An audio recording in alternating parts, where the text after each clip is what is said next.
There have been so many dangerous storms and flooding issues across the Midwest and throughout the spring and summer. And a new member of the Minnesota Vikings is doing what he can to help out his hometown, one of the hardest hit areas.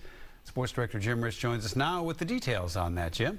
Yeah, the Vikings' Andrew Van Ginkel was excited to return to the Midwest, Randy, to be closer to his hometown, Rock Valley, Iowa. But like so many towns across Vikings territory, his small farming community was hit by a flash flood. Even his own home was severely damaged, but he's not worried about his own residents. Instead, he says he can take care of himself, but he's worried about his neighbors and the town itself. And he's vowing to get involved and do whatever it takes. You were thinking when you signed here with the Vikings that, oh, this is great. Now I'm only a couple hours from home. Life is going to be good. And then you get the call. The sewer started backing up at around 8, 9 p.m. So she got the boys and went to her parents' house. And I'm at the Morgan Wallen concert, and on my way home, in the Uber, I get a call from her, and she said, the sirens are going off, it's bad. And I kind of chuckled. I'm like, what do you mean?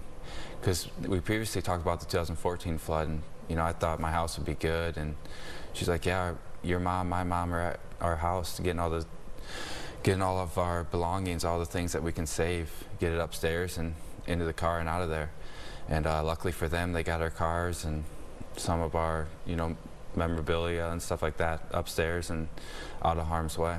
Rock Valley, Iowa was one of the hardest hit areas in the state. In the county we're standing in, Sioux County, one of 21 different counties here in Iowa under states of emergency.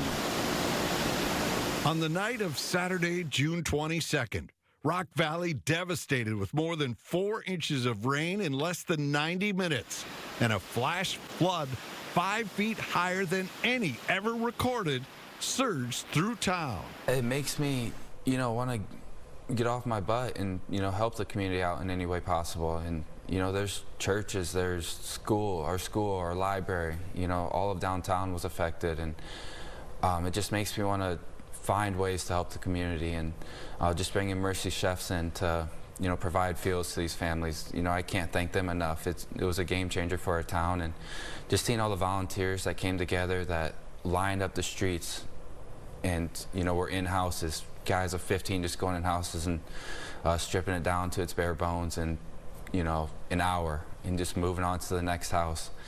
The community's hurting, and, any way that I can give back, whether it be in like donations and trying to set up fundraisers, doing all these things that I can to provide resources to help these people get back on their feet, because they need it.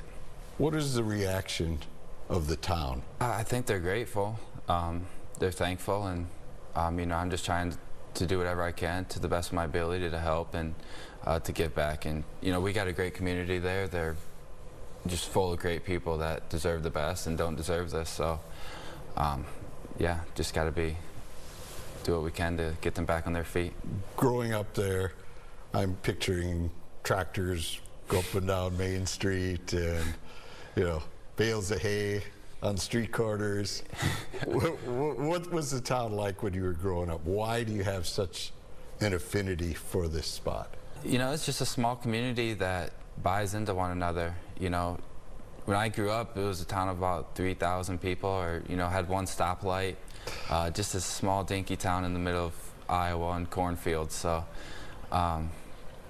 obviously family and a lot of, my coaches that I had growing up, Coach Brandt and Swanee and Mosier and all these guys that really bought into me and, made me a better football player. And ultimately, it's about being a better person, and, that's what it comes back to. So there's just so many things about it that brings me back there. Goff hit, ball comes loose, Dolphins have it. Across midfield, it's Van Ginkel, and he will take it all the way for a Dolphins score. You jumped on becoming a Viking, it seemed rather quickly. What were the reasons? Was it close to home, an organization you're familiar with? Brian Flores obviously being here, a guy you worked with before. What was the selling points for you? There's a lot of them. I mean, this place checks the box, all of them. You know, it's the NFLPA, it rated, you know, top 2 the past 2 years, and obviously Brian Flores, being able to reunite with him, he obviously has a firm trust and belief in me. So, you know, if a coach that you played for previously comes out and tells you that he wants you and he respects my game and wants me to come play for him, it's hard to turn that down. And yeah, obviously even being close to home, I got a big family, my wife's got a big family, so having family members, friends, coaches being able to make games now, it's a lot more convenient for people. And I mean, I like the Midwest, so any way I can get back here and kind of get back to my roots, it's a blessing. How crazy are Brian's concepts? When you walk into some meetings, he's going, this is what we're going to do. Yeah, some of it you look at and like, you just say like, this isn't going to work. It's not going to work. And but that's part of what he does. You know, if something's not going to work and we try it in practice, he'll throw it out. And it's a lot of, you know, he'll listen to what people say, and if someone has an opinion or strong belief that a play's going to work, he'll try it, or he'll give a reasoning to why he doesn't think it will. And you know, he's just very unique. He's one of the few defensive coordinators that will come in with, you know, different game plans, different all sorts of things that you got to be on your toes for, and you got to be prepared, because, you know, game plans could change within a quarter, within a game. So you gotta really be on top of your stuff. Oh, he threw it right to Van Ginkel! Does that fit your game? Are you suited to that? You like that versus being in the same role, same scenario every snap? Yeah, I love it, you know, because then the offense has to talk. The O-line's communicating, and you can listen and hone in on what they're saying. So you get that little extra advantage. It makes you play faster, and it's something that I like to rely on, is, you know, use my instincts and you know, football knowledge to be able to play faster, play a split second quicker than the offense. We almost didn't make it. We were very lucky to be here. It's really hard to come back here and see everything.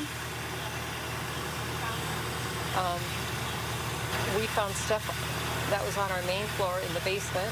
I'm sure there was just lots of turmoil. This house is going to get bulldozed. When you see people donate and you see the money coming in, what does that mean to you when you look at the website and you go like, whoa? It means a lot, you know, because there's families that just got a loan that don't have a house, you know, so how do they pay off something that they don't have? And you know, it's tough. And then you see elderly that have lived in the same house for a long time, and, you know, probably just got done paying it off, but then they don't have anywhere to go. So, you know, there's a lot of people in my hometown that are struggling to find places, and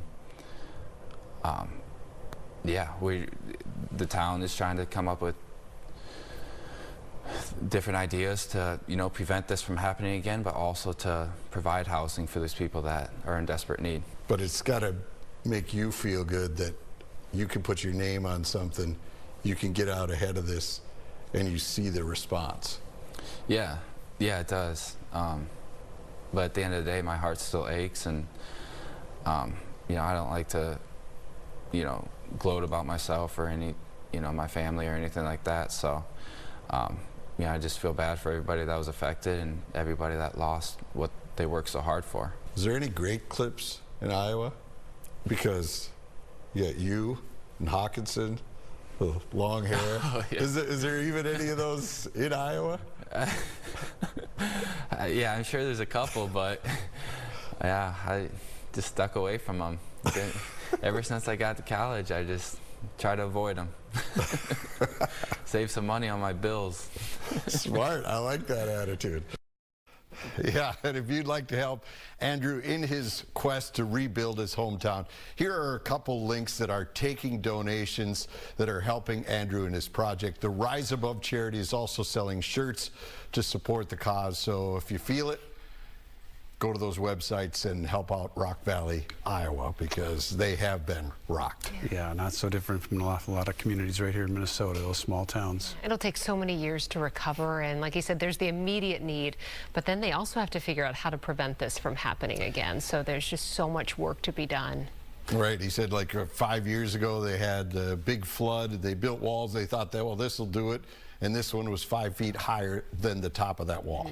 So it continues to change. I think he's going to fit in quite well with the Minnesota Vikings. He seems like a really good guy. You can see it, right? He's got a big heart, and that certainly is a great first step to being a Viking. Great story. Thank you, Jim.